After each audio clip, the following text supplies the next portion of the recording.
संवित्तम नास्ति विद्या समम सुखम। जिस मनुष्य के पास विद्या ना हो उसके पास सुख नहीं है। ज्ञानी नहीं ना पशु भी समाना। अरे बस मनुष्य और 4 पैर वाले पशु में इतना ही अंतर है कि मनुष्य के पास ज्ञान है और पशु ज्ञान से हीन है। बस इतना ही फर्क है। हमें ईश्वर ने सोचने की समझने की शक्ति दी है और पशु लोग नहीं समझते हैं। यही यही इतना ही बस आपको अंतर है। नहीं तो वो हर व्यक्ति आचारहीनान पुनन्ति वेदा यदप्यधीता षट विषट सहसठ विरंग। वेद कहता है जन्मना जायते शूद्र। जिसके पास विद्या रूपी संस्कार न हो, शास्त्र की संस्कार न हो, ऐसे लोगों के पास तेज तप ईश्वरीय शक्ति नहीं प्राप्त हो सकती। तो कलयुग में हर मनुष्य वेद विद्या विहीनाश्च तेषां श्रेयम कथम। सत्यनारायण भगवान की कथा में कहा गया कि कलयुग में मनुष्य वेद ज्ञान से हीन हो जाता है, उनका कल्याण किस प्रकार होगा।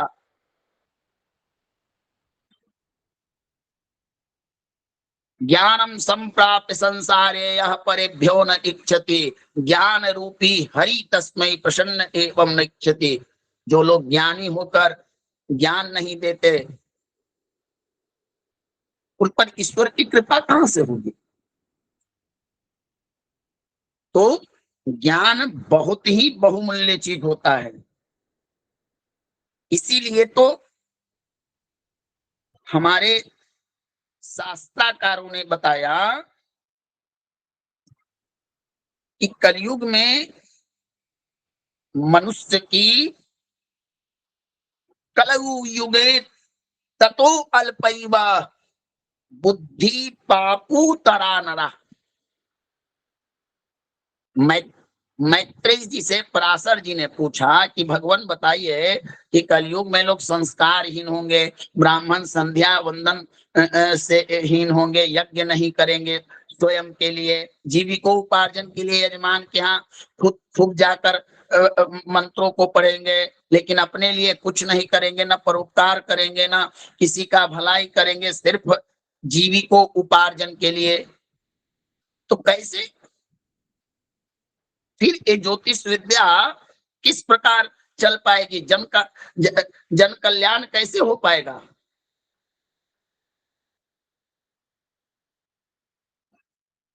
तो मैत्रेय जी ने बताया था अतौ न चास्य प्रचय गमनम न प्रयोजनम। अत्र त्रेता युगे केचित् द्वापरे च कृते युगे कुशाग्र मतयः सर्वे पुण्य भाज चिरायुष। अब यही सतयुग की बात कर लेते हैं। उस समय मनुष्य ग्रंथ नहीं देखते थे, उनके अंदर में स्वतः ज्ञान होता था। पुराण के अनुसार तो यह पता चलता है कि सतयुग में मूर्ति पूजा भी नहीं होती थी, एक ही ओंकार की उपासना होती थी, सत्यम परम धीमहि।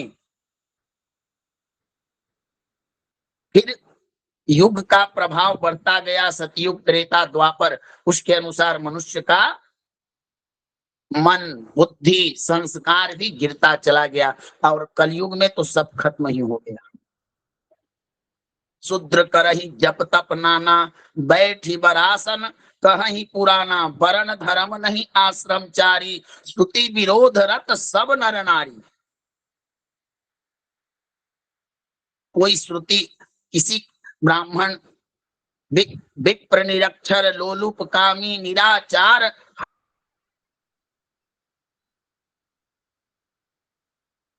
चिल्ला चिल्ला कर कहा कि सबसे पहले कलयुग में धर्म का स्तंभ ब्राह्मण ही कलयुग के प्रभाव में आएगा। तो इतना विशाल ये जो ग्रंथ था ज्योतिष का, इसके द्वारा जन कल्याण संभव नहीं था। भगवान सर्वमाख्यातम में सहस्त्रयुत श्लोक समझुते 80,000 श्लोक ज्योतिष के पराशर जी के द्वारा बनाए गए थे। सारे श्लोकों के व्याख्यान होने के बाद मैत्रेय जी से पराशर जी ने प्रश्न किया कि बताइए कि कलयुग में मनुष्य किस प्रकार से लोगों का भविष्य फल कथन शुभाशुभ ज्योतिष के द्वारा कहेंगे। तब उन्होंने कहा अतो अल्प बुद्धि गम्यम यत् शास्त्रम मेतद्वदस्त्व में लोक यात्रा परिज्ञानम आयुषो निर्णयम तथा। उन्होंने बताया कि हमारे यहाँ फल कथन कहने के लिए पूरे भारतवर्ष में प्राचीन काल से यह सिद्धांत है, 3 प्रकार से फल कथन कहा जाता है, लग्न से, नवमांश से और चंद्र कुंडली से। साधु पृष्ठम त्वया ब्रह्मण बदामि तप सुब्रत लोक यात्रा परिज्ञानम आयुषो निर्णयम तथा। ऐसा कौन सा कलयुग में विधि है जिसके द्वारा मरण काल से लेके मनुष्य के सुख दुख के विवेचना किया जाए, ग्रहों का फल इत्यादि बताया जाए। तब उन्होंने बताया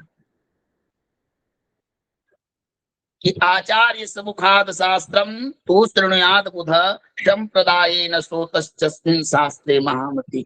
एक विधि है जिसके द्वारा मनुष्य के बारे में बताया जा सकता है।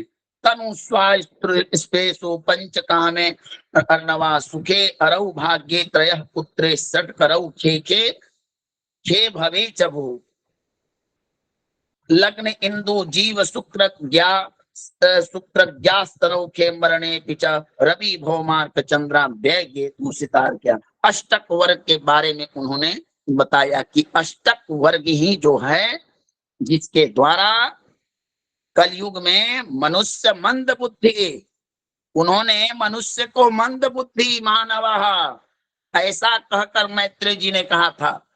तीव्र बुद्धि कुशाग्र बुद्धि नहीं, उन्होंने कहा मंद बुद्धि मानव हितार्थ अष्टक वर्गम।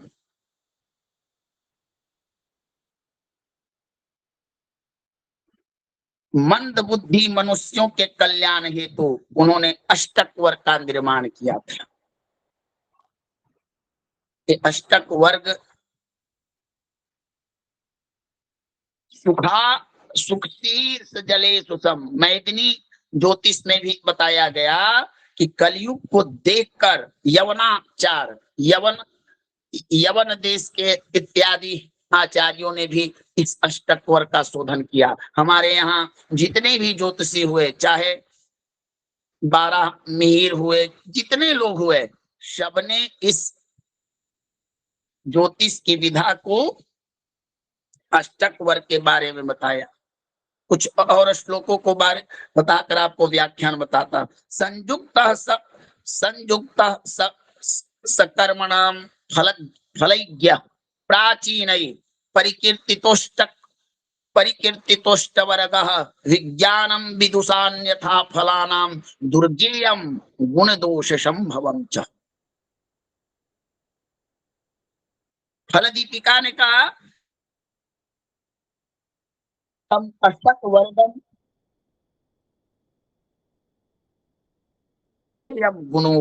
गुण दोषम।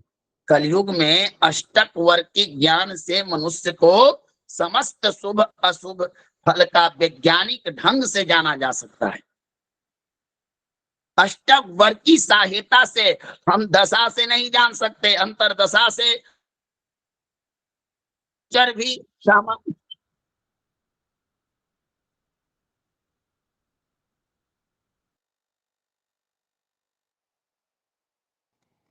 आवाज नहीं आ रही है बकुल।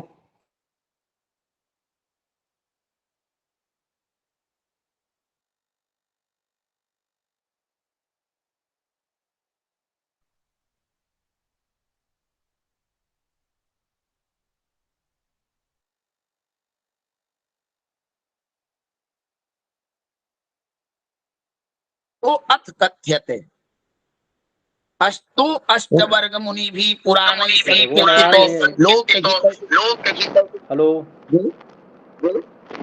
गुरुदेव, आवाज नहीं आ रही है आपकी, दोबारा जी जुड़िए। क्या क्या पीछे थोड़ा बोल गए, आवाजें हम लोग ठीक है को नहीं ठीक है सुनाई दे एक रही। मिनट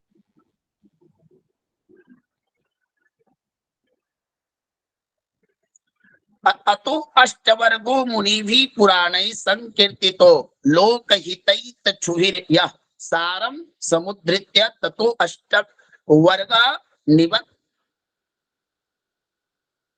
कुरुते व्याख्या मुकुंद। ऐसा मुकुंद नाम के एक ज्योतिषी ने बताया। तो सब प्रकार के श्लोक और सब प्रकार के बातों का सारांश यही है कि प्राचीन मुनियों ने पहले ही इस विधि को बना दिया था कि कलयुग में मनुष्य का मन मंद बुद्धि हो जाएगा। इस कारण ज्योतिष के अन्य नियमों से फल कथन करना संभव नहीं है।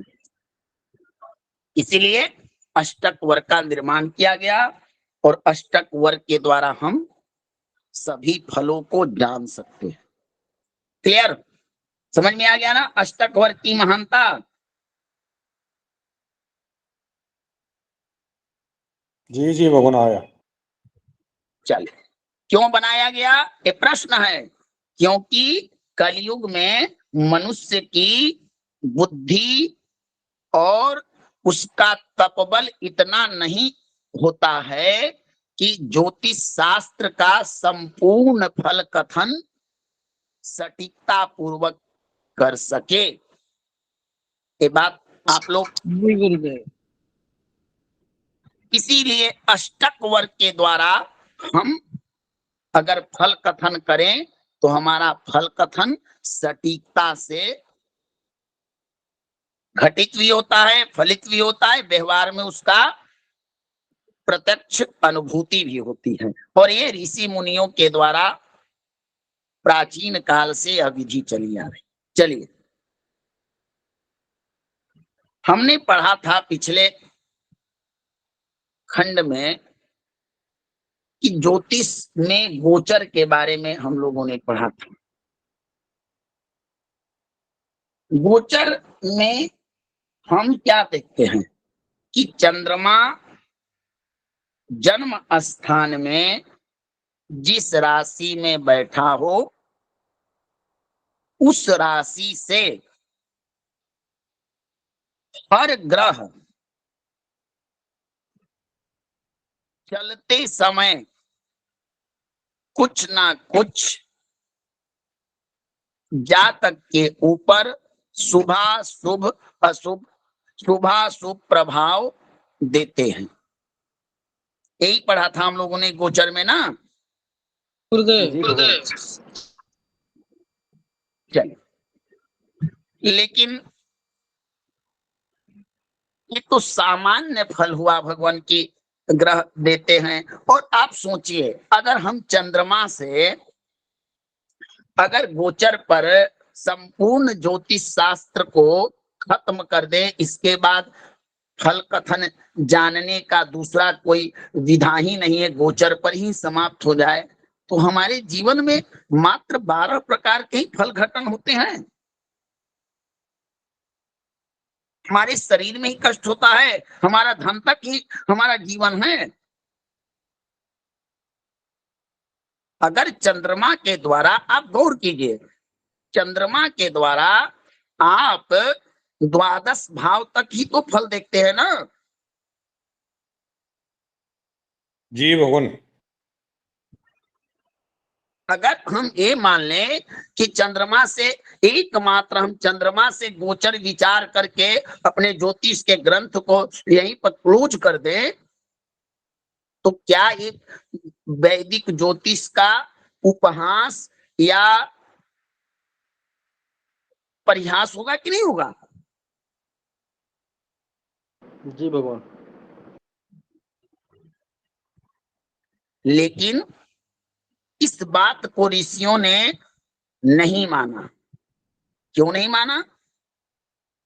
एकमात्र हम मन के, हमारे पास तीन प्रकार के तत्व हैं, सतोगुण, रजोगुण, तमोगुण।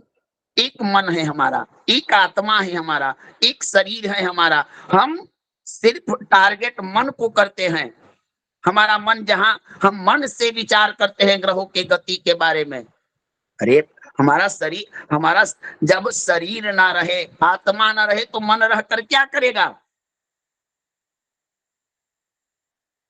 कुछ नहीं करेगा वो। मनई एव कारणम बंध मोक्ष उपनिषद। मन ही कारण होता है। तब आपके मन में जिज्ञासा जगी कि गुरुजी, आपने चंद्रमा को ही क्यों बताया? ये भी एक प्रश्न है। तो इस प्रश्न का शास्त्र कहता है क्यों? क्योंकि देखिए, शरीर के अंदर में आत्मा है। आत्मा और शरीर ये दो हैं, लेकिन हमारे शरीर के अंदर में 11 प्रकार की इंद्रियां हैं। जो 5 ज्ञान इंद्रियां, 5 कर्मेंद्रियां, 6 ज्ञान इंद्रियां, इन सब का जो मालिक है वह मन है। इसीलिए हम चंद्रमा मन के को आधार मानकर सामान्य गोचर का विचार किया गया। लेकिन यहीं पर भारतीय ज्योतिष समाप्त नहीं होता है। गोचर में हमने चंद्रमा को ही ना आधार बनाया कि चंद्रमा से कोई ग्रह किस स्थान में जा रहा है, हमने यही ना पढ़ा। बताइए। जी गुरु जी। लेकिन इसके आगे भी ज्योतिष है। क्या ज्योतिष है? ऋषियों ने, आप लोगों ने कभी ऐसा भी देखा होगा कि किसी जातक की कुंडली में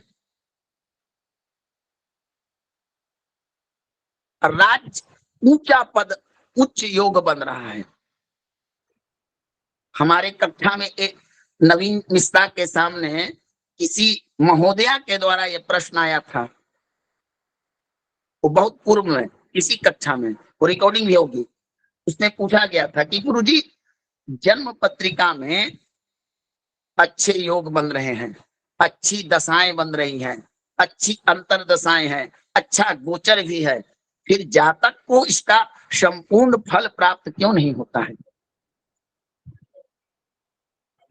सुमंगल जी पूछी थी। ऐसी आप सुनिए, उसका कारण क्या होता है। आपने एकमात्र चंद्रमा बता रहा है, आपका मन जो परिवर्तनशील है वह बता रहा है कि यह स्थान इसके लिए अशुभ है, यह स्थान उसके लिए शुभ है। आपने विश्वास कर लिया और सामान्य फल आपने देखा। लेकिन सूक्ष्म फल, अत्यंत पारदर्शिता फल आप वर्ग में क्या किया?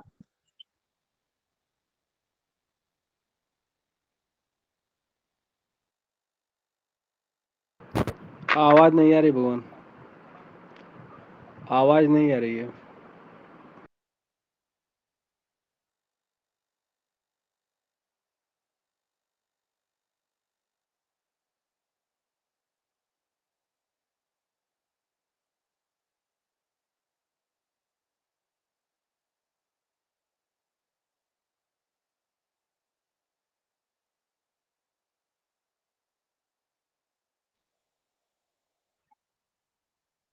अगर कोई भी ग्रह त्रिको योग कारक हो, लेकिन अष्टक वर्ग में अगर वह ग्रह कमजोर होगा तो कोई स्वयं विधाता ही उसको योगकारी नहीं बना सकते। इतनी महत्ता है अष्टक वर्ग की। कोई ग्रह जन्म पत्रिका में शत्रु राशि में बैठा हो, अशुभ भाव का स्वामी हो और अष्टक वर्ग में शुभ स्थान में बैठ जाए तो उसकी अशुभता वहां पर समापन हो जाती है। कोई ग्रह कितना भी बलवान हो और अष्टक वर्ग के ऐसे स्थानों में पड़े जहां उसको पॉइंट न मिल रहा हो, शुभ स्थान नहीं मिल रहा हो, तो कुछ शून्यता है। यानी कहने का तात्पर्य यह है कि जन्म गोचर में, सामान्य गोचर में जन्म पत्रिका में अगर योग बन रहा है और दशा अंतरदशा का योग हो रहा है, शुभ दशा मिल रही है, शुभ मिल रही है, तो हम कहते हैं कि यह जातक के लिए शुभ होगा। लेकिन अष्टक वर्ग इसका खंडन करता है। समझ में आ रहा है आप लोगों को ना? समझ में आ रहा है? बताइए। हरि किशन जी बताइए, समझ में आ रहा है ना? जी जी भगवान, आ रहा है, आ रहा है, आ रहा है गुरु जी थोड़ा और आ रहा है गुरु जी। चलिए, हाँ, अब देखिए, तो आपने समझा अष्टक वर्ग। अष्टक का अर्थ क्या होता है? 8। अष्टक वर्ग में राहु केतु का कोई महत्व नहीं दिया गया है, इनको निकाल दिया गया है। वहां पर इनको वर्ग नहीं दिया गया है कि आप छाया ग्रह हैं, आपका कोई महत्व नहीं है। अष्टक वर्ग में राहु केतु का कोई स्थान नहीं है। जिस प्रकार जन्म जन्म कुंडली में, राशि में उनका कोई स्थान है, उसी प्रकार जैसे चलते आ रहे हैं, साहचर्य का फल देते आते हैं, उसी तरह से है।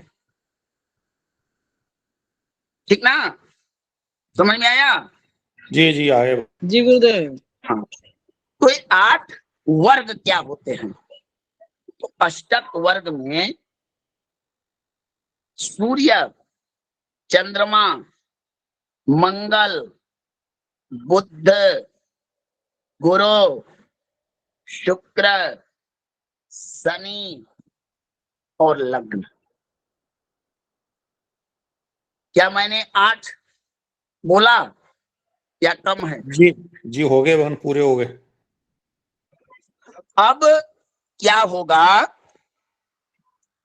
कि जिस सूर्य को आप बता रहे थे कि 4, 8, 12 में चंद्रमा जजमेंट करके देगा कि भाई हमसे, आप जब 4, 8, 12 में आप राशि परिवर्तन गोचर होगा तो हम तो आपको अशुभ कहेंगे।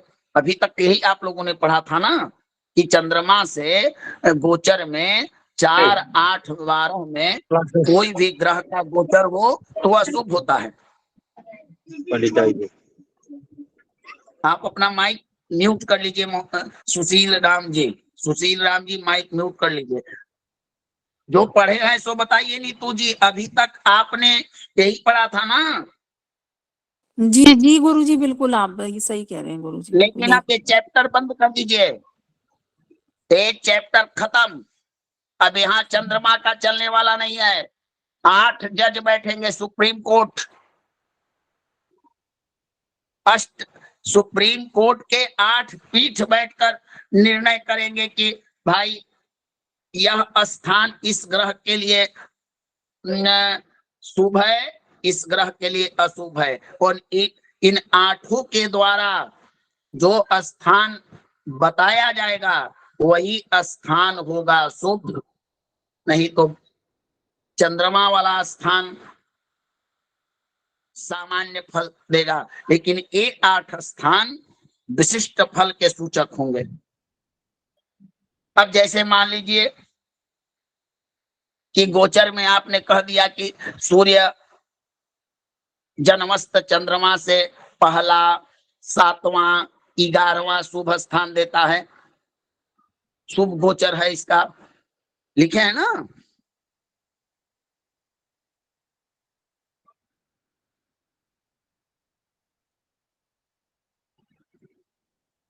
कोई बताइए प्रभु। जी जी भगवान लिखे हैं। अब एक खंडन हो गया, आधार वही होगा, लेकिन इसी बात को सूर्य का निर्णय अकेले कौन कौन करेंगे? पहला स्वयं सूर्य करेंगे, दूसरा चंद्रमा करेंगे, मंगल करेंगे, बुध करेंगे, गुरु करेंगे, शुक्र करेंगे, शनि करेंगे और अंतिम लग्न करेगा। चंद्रमा किन स्थानों पर शुभ है यह बताएंगे सूर्य, चंद्र, मंगल, बुध, गुरु। तो हम लोग क्या करते हैं कि लग्न कुंडली बनाते हैं तो कहते हैं कि लग्न कुंडली, अगर चंद्रमा को चंद्र कुंडली बनाते हैं तो चंद्र कुंडली। अष्टक वर्ग में क्या होता है, अगर हम सूर्य कुंडली बनाएंगे तो उसको सूर्याष्टक कहते हैं, चंद्र कुंडली बनाएंगे तो उसे चंद्राष्टक कहते हैं, मंगल कुंडली बनाएंगे तो उसे मंगलाष्टक कहते हैं, और बुध की कुंडली को बुद्धाष्टक, और गुरु की कुंडली को गुरुवाष्टक, शुक्राष्टक, शन्याष्टक। इस प्रकार से यहाँ पर उनका नामकरण होता है। समझ में आया? मतलब 8 कुंडली बनेगी अलग अलग जी सबकी। गुरुदेव, जी गुरुदेव। है भगवान। इसमें भगवान, हाँ ऐसे समझिए, हमको सूर्य का देखना है, शुभ स्थान की सूर्य को चंद्रमा, मंगल, बुध, गुरु और 8 ग्रहों के द्वारा, स्वयं सूर्य के द्वारा भी विधा वही है जो गोचर का है। जन्मस्थ सूर्य, यहाँ पर जन्मस्थ चंद्रमा लेते थे, यहाँ पर जन्मस्थ ग्रह को आधार बनाएंगे हम। ठीक ना? जी जी जी। अच्छा, आप नवमांस कुंडली बनाते हैं तो कहते हैं नवमांस, वर्ग कुंडली में दृष्टान, सप्तमा। यहाँ पर अगर हमको बुध का अष्टक देखना है, अष्टक वर्ग शोधन करना है, तो हम बुध की कुंडली को बनाएंगे तो क्या कहेंगे, बुद्धाष्टक वर्ग। ठीक ना? जी जी वो। अच्छा, समझ में आया कि नहीं? जी गुरु जी। ना समझ में आया तो हाँ। अब जैसे देखिए, हमको सूर्य का गोचर का विशिष्ट फल देखना है कि सूर्य किन किन स्थानों पर किन इस जातक के लिए शुभ होंगे, तो हम सूर्याष्टक बनाएंगे। चंद्रमा का देखना है, चंद्राष्टक बनाएंगे। ठीक ना? समझ में आया?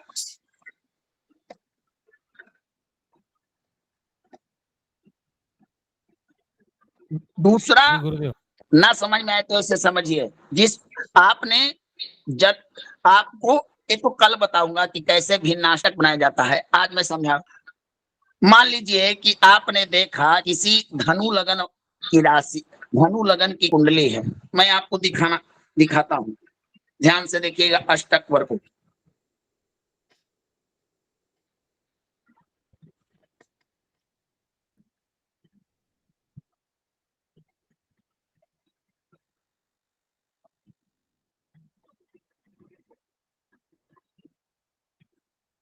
सुशील जी अपना कैमरा बंद करो, सुशील जी। देखिए, कक्षा को अनडिसिप्लिन मत होने दीजिए किसी भी परिस्थिति में, समझे? ये बहुत इंपॉर्टेंट चीजें हैं।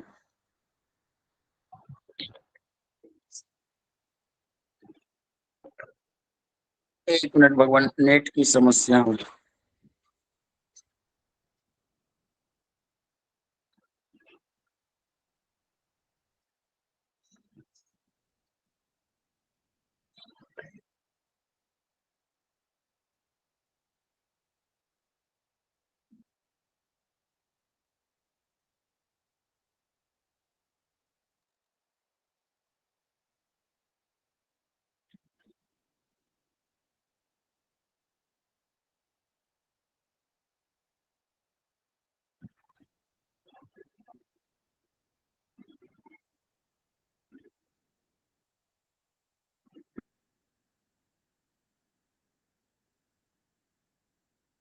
दिखा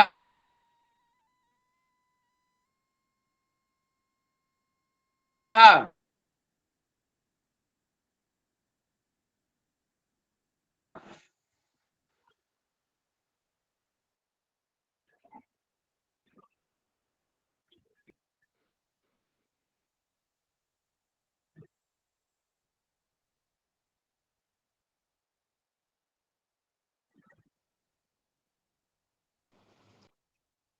जी गुरुजी। दिखा आपको? दिख रहा है कुंडली? जी कुंडली दिख रही है गुरुजी। चलिए, सब लोग को दिख रहा है ना? जी हाँ देखिए, एक एक सूर्य का अष्टक वर्ग है, इसे भिन्नाष्टक भी कहते हैं। अष्टक वर्ग में अब यहाँ पर हम लोग मिलकर एक चीज कर सकते हैं, आविष्कार कहिए, आविष्कार तो नहीं कहिए क्योंकि ऋषि मुनि हम लोग से, ऋषियों रिसर्च करता रहा के सिद्धांत से वो लोग तेज थे। यहाँ पर आप लोगों को यह तय करना है कि हम शुभ स्थान को इंडिकेट करने के लिए क्या दें। इसमें दो सिद्धांत हैं, या तो बिंदु दीजिए या एक रेखा दीजिए। अगर आप लोग इसको सरलता से समझना चाहें तो कुछ और चिन्ह देकर इसको बना सकते हैं। जैसे जो शुभ स्थान है हम उसको इंडिकेट करने के लिए क्या रखें, रेखा या बिंदु? बताइए आप लोग। रेखा। रेखा सब लोग समझिएगा ना, एक मत होके बताइए, फिर प्रश्न कीजिएगा तो गड़बड़ होगा। एक मत होके बताइए। रेखा ठीक रहेगा। जी गुरुजी। हम किसी को देख नहीं रहे हैं क्योंकि स्क्रीन शेयर किए हैं। आनंद भट्ट जी बताइए, पूरी कक्षा का मत है शुभ के लिए क्या रखा जाए, बिंदु या रेखा? बताइए। गुरुजी रेखा रहेगा। रेखा। जी गुरुजी, जी रेखा बता रहे हैं सभी लोग। चलिए, बहुत सुंदर, बहुत सुंदर। अब देखिए, इसको ध्यान से, इस कुंडली को देखिए। रेखा, बिंदु, रेखा, बिंदु दिख रहा है ना? जी गुरुजी। देखिए, देखिए, अच्छा है। अब आपको करना क्या है कि एक जन्म पत्रिका को बनाने, आधार लेना है। कोई व्यक्ति एक जन्म पत्रिका ऐसा हमको दे, चाहे कक्षा में रखे, मैं ही उसको लॉन्च करता हूं, जिस पर पूरी अष्टक वर्ग की कुंडली चलेगी। या तो आप उस जन्म पत्रिका को उपलब्ध कराइए या मैं स्वयं उपलब्ध कराता हूं। बताइए। आप ही रख लीजिए गुरुजी। गुरुजी, नहीं नहीं, आप में से कोई है जिनके पास कोई जन्म पत्रिका हो? कुंडली तो है, नो बहुत है। तो हरि किशन जी, आपके पास अगर जन्म कुंडली है तो उसको शेयर कीजिए।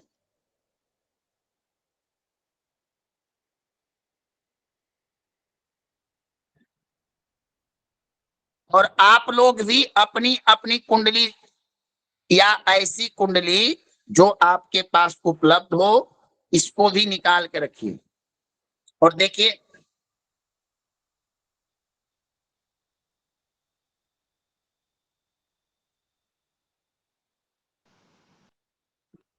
चलिए कुछ पॉइंट आज हम आपको नोट कराते हैं। लिखिए,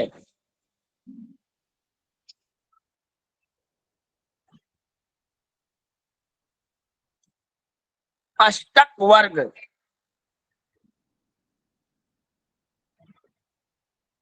अष्टक वर्ग में सूर्य, चंद्र, मंगल, बुध, गुरु, शुक्र, शनि और लग्न, इनको मिलाकर 8 वर्ग होते हैं।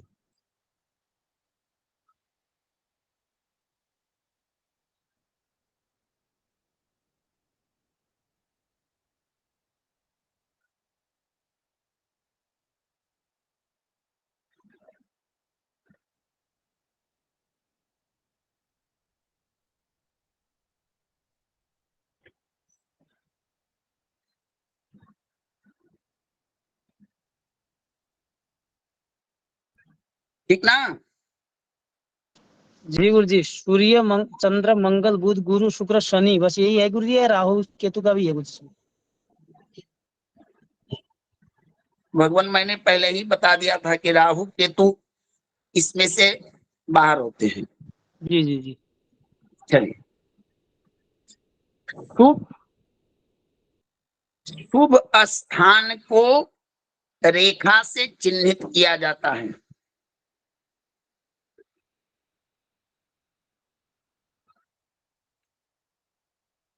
गुरुदेव दोबारा बोलना जी।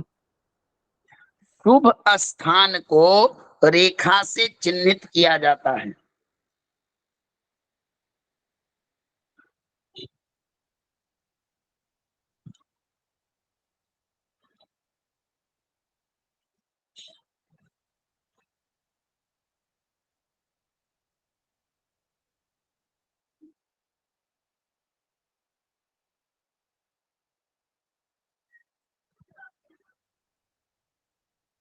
भगवान।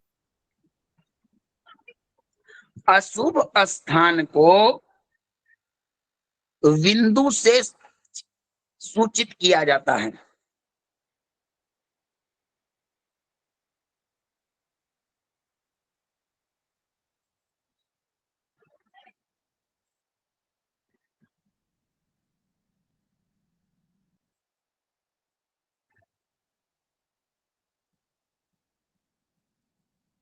जी गुरु जी।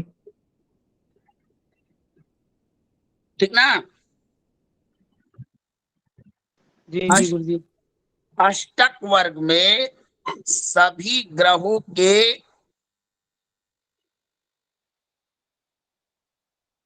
अष्टक वर्ग बनाए जाते हैं, जिन्हें भिन्नाष्टक वर्ग भी कहते हैं। अष्टक वर्ग में अलग अलग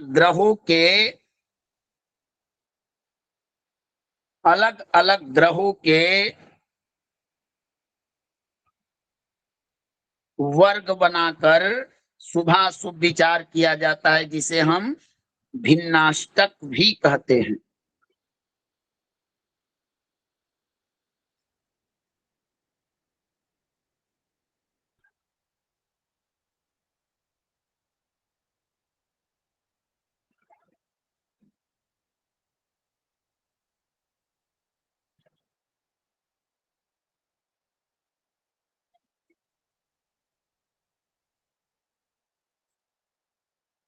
जी गुरु जी।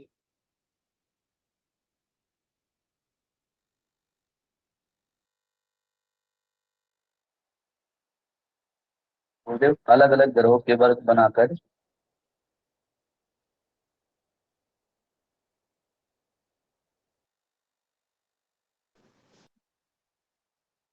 अलग अलग ग्रहों के वर्ग बना के शुभाशुभ वर्ग बनाया जाता है, इसे हम भिन्नाष्टक कहते हैं।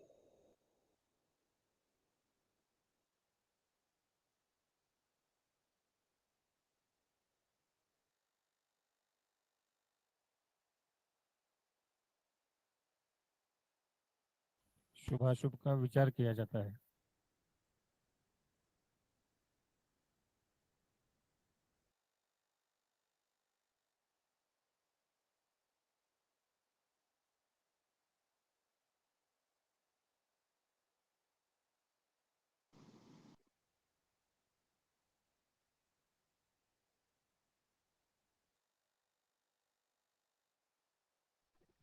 इतना आप लोगों ने लिख लिया प्रभु।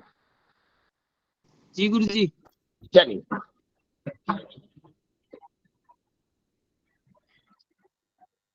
अब हम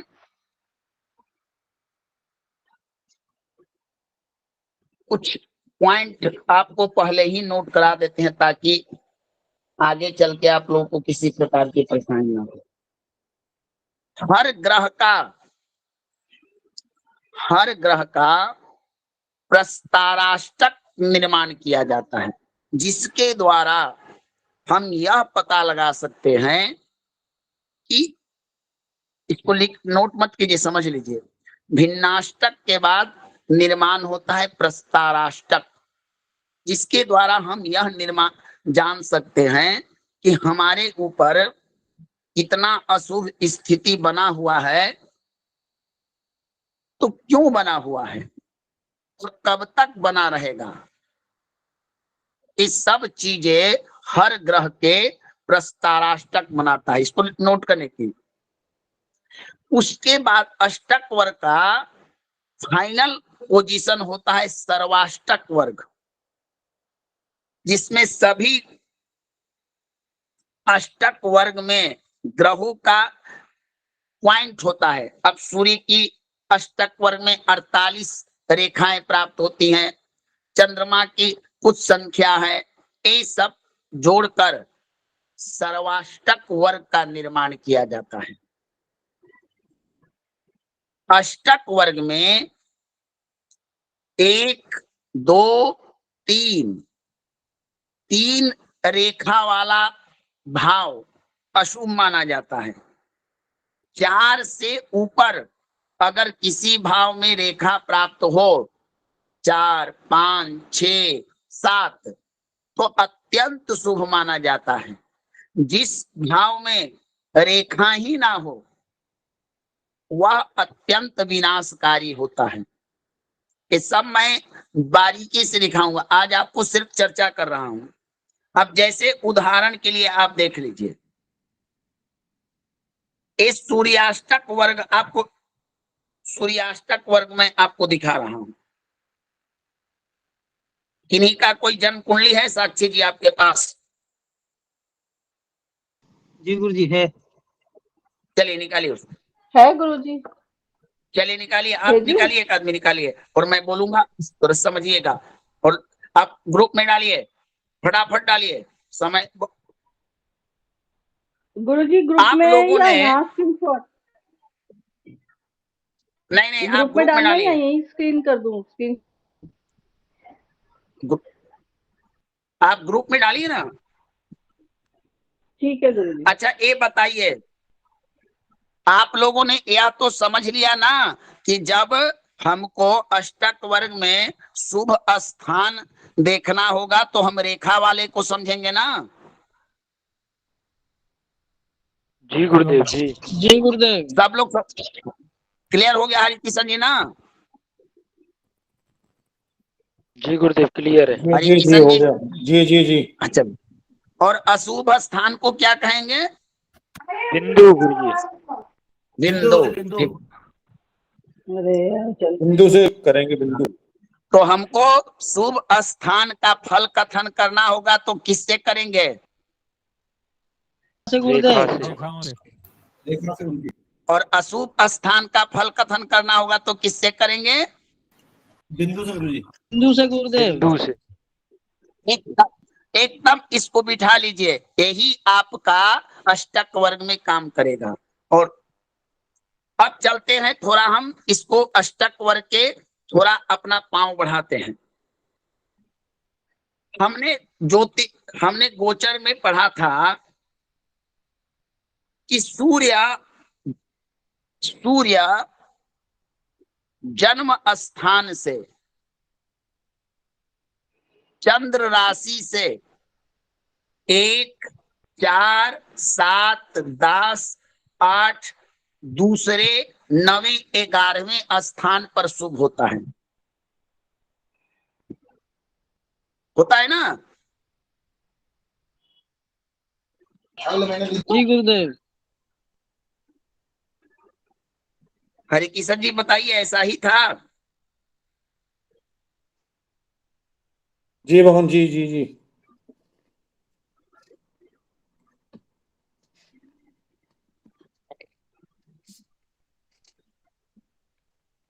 फिर इसमें किसी, हमको लगता है कि आप लोग कुछ गलत बता रहे हैं कि आप लोग सोच लीजिए, हाँ कह रहे हैं, फिर मैं गलती पकड़ूंगा तो कहिएगा कि आपने ही बताया था। आप थोड़ा ध्यान दीजिए कि मैं गुरुजी कहा 3, 6, 10, आपकी 11 गलती था हुई है। शायद। गुरुजी 3, 6, 10, 11 था शायद 3, शुभ 6 स्थान। सूर्य 3, 6, 10, 11 है।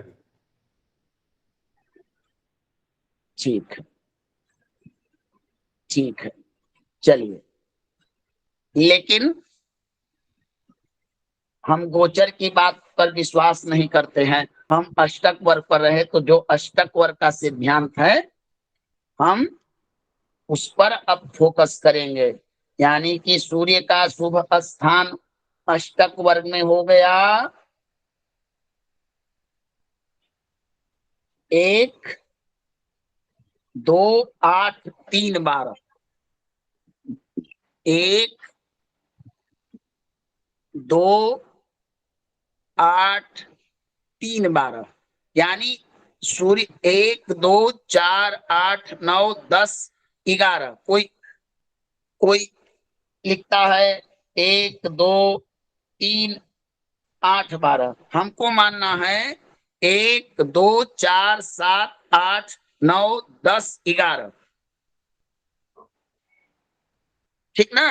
इसमें से किसी संख्या को आप याद कर लीजिए, कोई भी संख्या।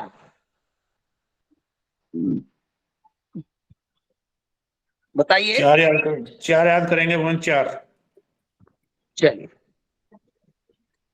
साक्षी जी, आपकी कुंडली में सूर्यदेव किस राशि में बैठे हैं?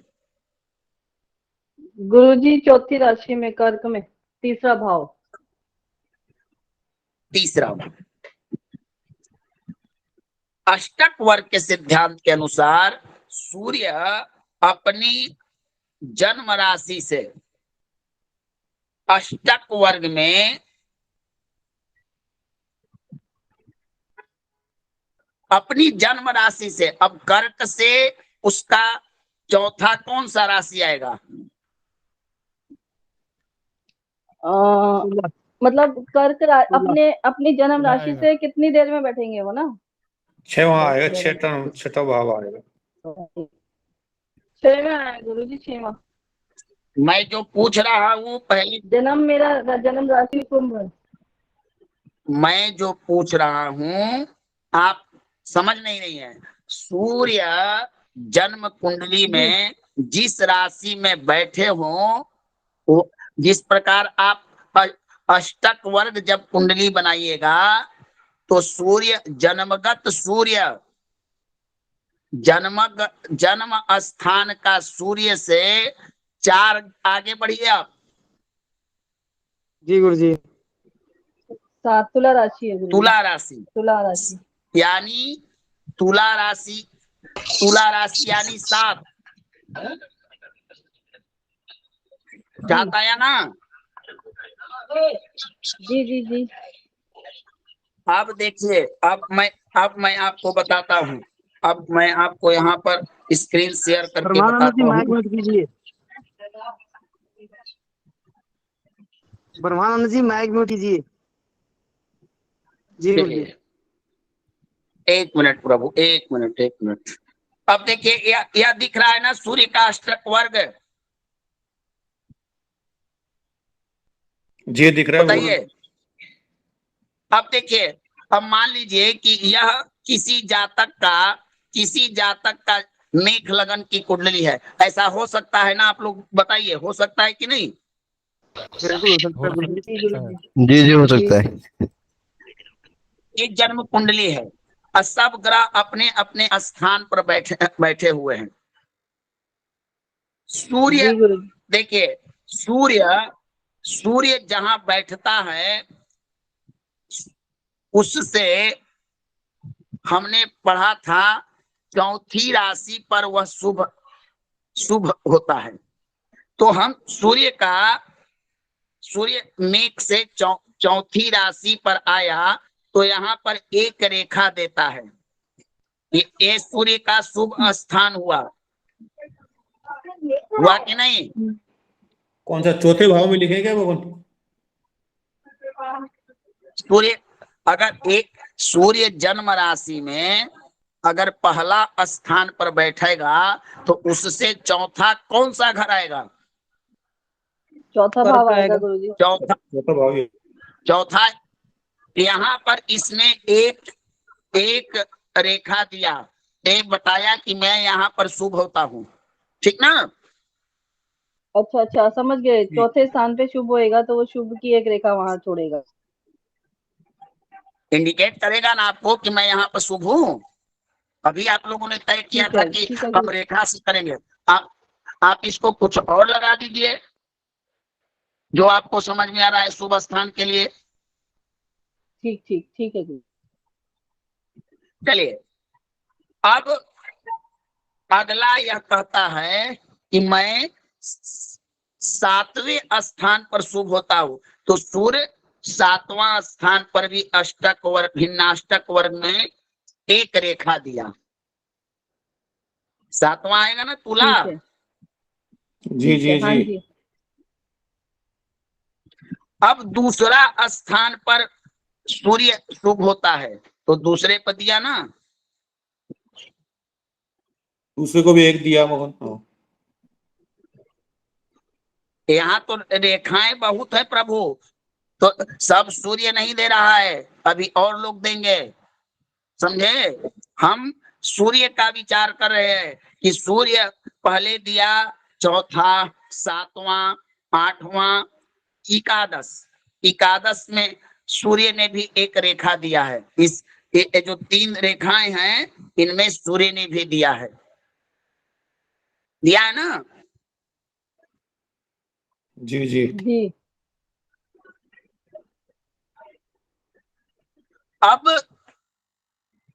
अब यहाँ तक तो आप लोग को समझ में आ गया।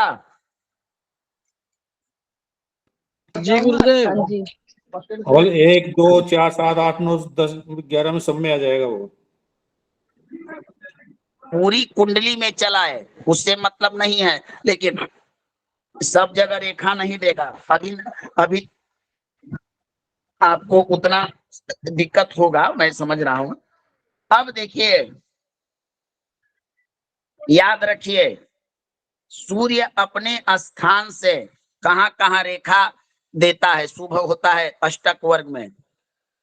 नंबर 1 एक रेखा दिया ना, उच्च का होता है तो इसकी उच्च राशि होती है मेष लगन में। जी जी नंबर 2 यहाँ भी वह रेखा देता है। अब देखिए, सामान्य सिद्धांत जो मैंने पढ़ाए हैं, शुभ अशुभ मित्र शत्रु, यहाँ पर लागू नहीं होते हैं। इससे थोड़ा सा ये मत कहिएगा कि शुक्र की राशि में वो नीच है, वो पहले ही से तय होता है कि भाई हम एक अत्यंत गोचर का सूक्ष्म पाठ आप पढ़े अष्टक वर्ग। अब देखिए, सूर्याष्टक वर्ग में दूसरा स्थान हुआ शुभ स्थान, हुआ ना, बोलिए। जी जी मोहन जी बताइए। तीसरा ठीक है जी। उसने तीसरा में बिंदु दिया, यहाँ कह दिया कि मैं शुभ नहीं होऊंगा।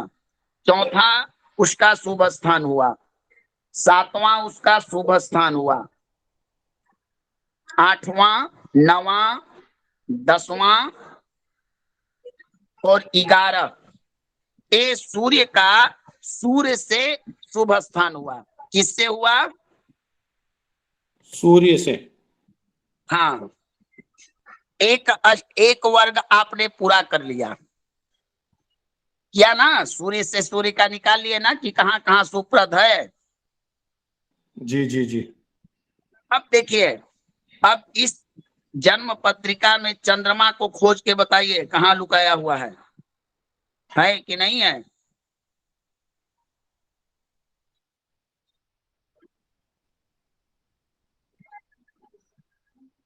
है प्रभु?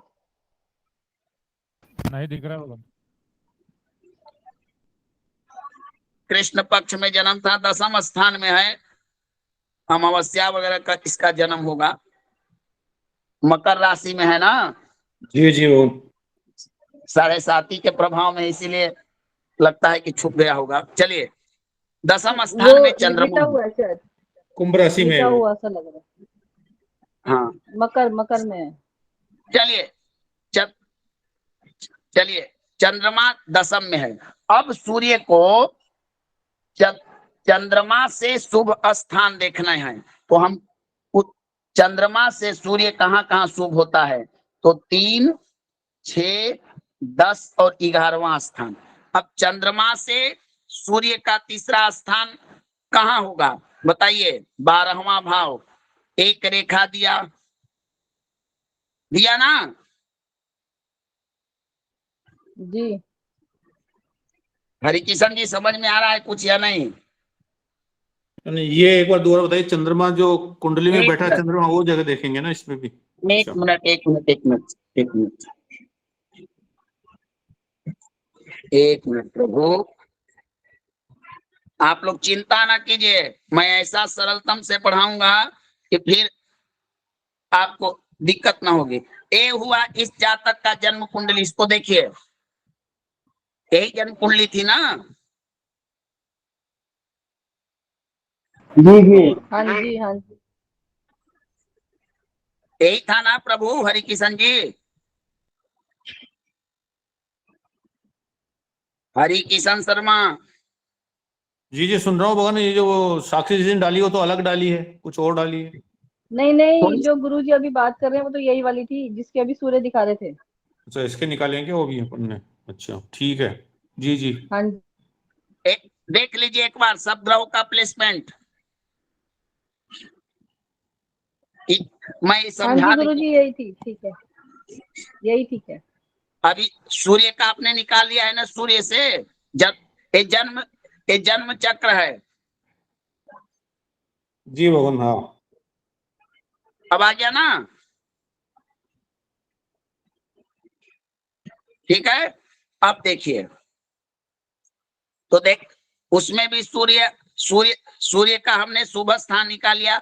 चंद्रमा से अष्टक वर्ग में सूर्य का तीसरा स्थान शुभ होता है, तो चंद्रमा से अगर जोड़ेंगे तो यहाँ यानी मीन राशि में एक रेखा मिलेगा, मिलेगा ना? जी जी, मीन राशि।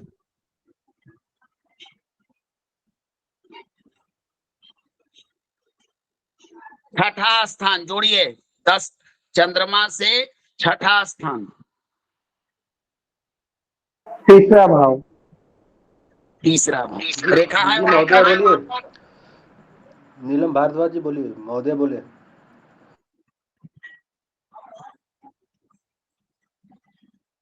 जी नीलम भारद्वाज जी बोलिए, प्रश्न करिए महोदय। वो गलती से हो गया। जी ना ना, जी जी कोई प्रश्न तो। सप्तम, आप लोग राशि गिनते चलिए, मैं पॉइंट बोलूंगा, संख्या। सप्तम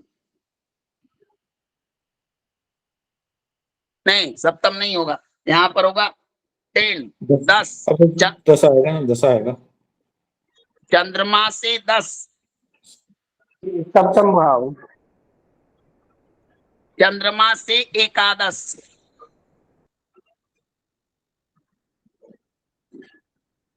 अष्टम भाव। अष्टम भाव में। ए सूर्य का शुभ स्थान हुआ चंद्रमा से।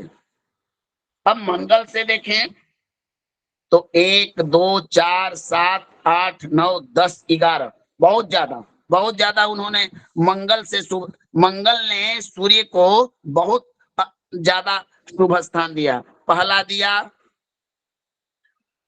मंगल से सूर्य, एक तो 12वां में 1 अंक दिए, फिर दूसरा दे दिए लग्न को दे दिए, फिर उन्होंने तीसरा छोड़ दिया, चौथा को दे दिया। मंगल से चौथा हुआ ना तृतीय भाव,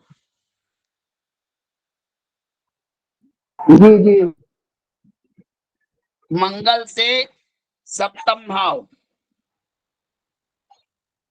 एक मिनट भगवान, वो बता दीजिए मंगल के कौन कौन से भाव हैं जो होंगे शुभ, वो लिखवा दीजिएगा।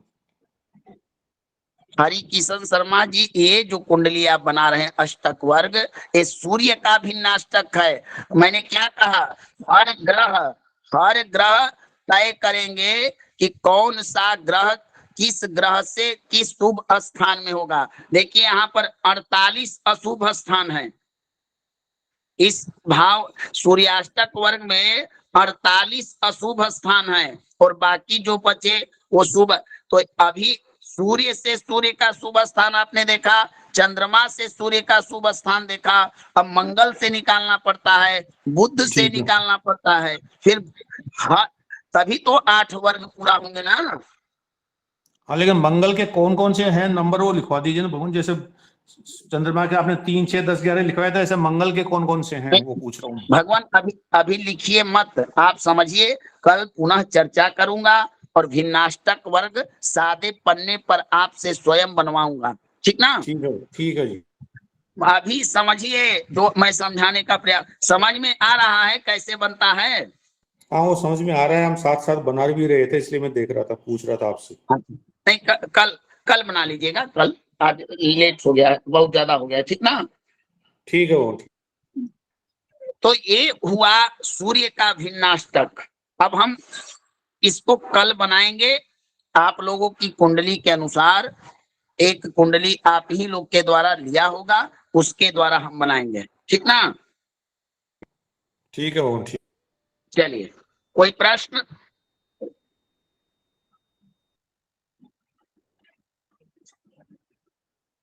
कोई प्रश्न हो तो बताइए। गुरुजी अष्टवर्ग में 8 चीजें क्या क्या आपने बताई, थोड़ा समझ में नहीं आया था, वो आवाज कट गई थी। क्या अष्टक वर्ग में सामान्य गोचर में चंद्रमा तय करता है ग्रहों का शुभ स्थान। अष्टक वर्ग में 7 ग्रह और 1 लग्न मिलकर बताते हैं कि इस ग्रह का यह स्थान शुभ है या यह स्थान अशुभ है। जी जी ठीक है ना। जी गुरुजी। स्वास्थ्य कैसा गुरुजी अब आपका? ठीक है भगवान। चलिए, और कोई प्रश्न? और किन्हीं का कोई प्रश्न तो पूछिए।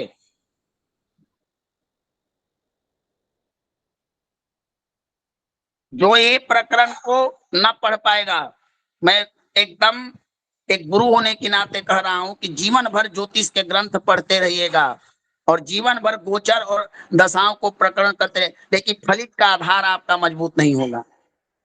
मैं बहुत परिश्रम से इस प्रकरण को पढ़ाने का प्रयास कर रहा हूं। बहुत कठिन परिश्रम ये प्रकरण होता है। आप लोग के मन में प्रश्न ना आने का मतलब है कि या तो पूरी अष्टक वर्ग आप लोग पढ़ चुके हैं और नहीं तो आप लोग ध्यान नहीं दे रहे हैं। प्रश्न आना चाहिए, नया विषय है, नया प्रकरण है। प्रश्न आएगा तभी आपको एक एक पॉइंट रिकॉर्डिंग बंद करवाइए, बंद कर दीजिए सुबह जी। चलिए, समझ में आया हरि किशन जी? जी बिल्कुल आया भगवान, ये तो आ गया समझ। अब मैं बनवाऊंगा नवग्रह का अष्टक वर्ग और इसके बाद अष्टक वर्ग के बाद प्रष्टाराष्टक बनवाऊंगा। फिर इसमें होता है, इसका एक पाठ होता है त्रिकोण शोधन, एकाधिपत्य शोधन, योगांक। और जब इतना निर्माण कर लीजिएगा ना, तब हमारे पिताजी की मृत्यु कब होगी यह बता सकते हैं। कि किसी का विवाह होगा कब होगा, किसी को शुभ काम करने हो तो इस महीने में करे या अगले महीने में, कौन सा मास उसके लिए, सारे प्रश्न फल जितने आपके मन में प्रश्न है इसके द्वारा निवारण हो सकता है। जितने मन में प्रश्न है, अनंत प्रश्न, पूर्व जन्म से लेकर इस जन्म तक, ये सामर्थ्य आपके ऊपर है और ये सामर्थ्य उस ज्योतिषी के ऊपर है कि कितना अष्टक वर्ग को वह शोधन कर सकता है और कितना आप प्रश्न कर सकते हैं। तो यह जो अष्टक वर्ग है ये बड़ा इंपॉर्टेंट होता है। यहाँ तो ऐसा बताया गया है कि जन्म पत्रिका को भी इसने खत्म कर दिया। जन्म पत्रिका का ग्रह अगर योग कारक हो और गोचर भी शुभ हो, दशा भी शुभ हो, अंतरदशा भी शुभ हो, प्राण दशा इत्यादि सब शुभ हो, लेकिन अष्टक वर्ग में कम शुभ स्थान उसको प्राप्त हो, कम रेखा प्राप्त हो, कोई फल नहीं है उसका, जीवन में आपके वह प्रभाव नहीं देगा। यह बताएगा जीवन का कौन सा आयु के कौन से भाग में आप उत्थान करेंगे, आयु का कौन सा भाग आपका पतन कराएगा, आपका जीवन का अंत किस भाग में होगा। होता है ना, कोई लोग 18 वर्ष में मर जाते हैं, कोई 6 महीने में मर जाते हैं, कोई जन्म लेते ही मर जाते हैं। जी गुरु जी। ये बताता है अष्टक वर्ग। तो सारे चीजों का इसमें इसलिए ध्यान से पढ़िए। 30 अगस्त तक हमको इसी को पढ़ाना है, समझे ना। उसके बाद फिर हम एक बार विशेष अष्टक वर्ग की कक्षा आप लोगों के लिए पर्सनली चलाएंगे। तो आप लोग ध्यान से पढ़िए, प्रश्न कीजिए। प्रश्न करने में किसी प्रकार का संकोच ना होना चाहिए, प्रश्न आना चाहिए, तभी पता चलता है कि जिज्ञासु लोगों के सामने। अच्छा, दूसरा बात है कि पराशर ने कहा भी था, पराशर जी ने कहा था कि इस विद्या को ऐसे लोगों को मत दीजिएगा, होरा ज्ञायन देव कामे भवे दैत्येंद्र पूजितः। जो ज्योतिष में जिनकी श्रद्धा ना हो, जो पाखंडी हो, जो वेद विदूषक हो, उन लोगों के सामने ये विद्या अगर ब्रह्मा विष्णु भी आके देंगे तो उनको काम नहीं देगी। ये जिज्ञासु लोगों के लिए है, व्यापारी लोगों के लिए नहीं है। यह विद्या, कोई भी विद्या सतपात्र को देनी चाहिए, नहीं तो अगर कुपात्र को विद्या दीजिएगा ना, वो विद्या देने यस्सोपदेशतः पुण्यम पापम वा कुरुते जनः सतत भागी भवेत मर्त्य इति शास्त्रेषु निर्णयः। ज्ञान विद्या उपदेश सतपात्र को देनी चाहिए। तो जिस विद्या में श्रद्धा ना हो, जिस विद्या में विश्वास ना हो, जिस विद्या में प्रेम ना हो, इच्छा ना हो, ऐसी विद्या शब्द ज्ञान हो सकती है लेकिन आत्मज्ञान के रूप में आपके अंदर में नहीं बैठेगी। इसलिए श्रद्धा से पढ़िए अष्टक वर्ग को। ये ज्योतिष की बहुत सूक्ष्म और पारदर्शी विद्या है। और मैत्रेय जी ने पराशर को मना किया था कि अश्रद्धावान लोग इसको समझ ही नहीं पाएंगे, वो बीच में ही उनका नष्ट हो जाएगा, उसके द्वारा फलित कर ही नहीं पाएंगे। श्रद्धा लाइए, प्रेम लाइए। चलिए, ठीक है ना, ठीक है ना भगवान। जी जी जी जी भगवान, शांति मंत्र का पाठ करें भगवान। जी जी गुरु जी भगवान, की अगर आज्ञा हो तो शांति मंत्र का पाठ करें प्रभु जी। जी मैं करूं? जी जी कर दीजिए, कोई कर दे भगवान। हरि ओम आद्यो शांतिरंतरिक्षगो शांति पृथ्वी शांतिरापः शांतिरोषधयः शांतिः वनस्पतयः शांतिर्विश्वे देवाः शांतिर्ब्रह्म शांतिः सर्वगो शांतिः शांतिरेव शांतिः सामा शांतिरेधि जतो यतः शमीहस ततो नो अभयं गुरु शन्नः कुरु प्रजाभ्यो भयन्नः पशुभ्यः सुशांतिर्भवतु। सर्वेभ्यो नमो नमः। सभी को शुभरात्रि। मोदिया जी प्रणाम। नमो जी, नमो जी, नमो भगवान नमः। गुरुदेव प्रणाम। प्रणाम जी सभी को। महोदय जी, आप बहुत दिनों के बाद कक्षा में दर्शन दिए। प्रणाम महोदय जी, प्रणाम। प्रणाम जी सभी को प्रणाम। थोड़ा ड्यूटी तो आज इस टाइम खाली थी तो मैंने कहा चलो ज्वाइन कर लेती हूँ। ना ना ना, ठीक है महोदय, इसी तरह कम से कम आते रहेंगे तो अच्छा रहेगा थोड़ा। हाँ जी हाँ जी।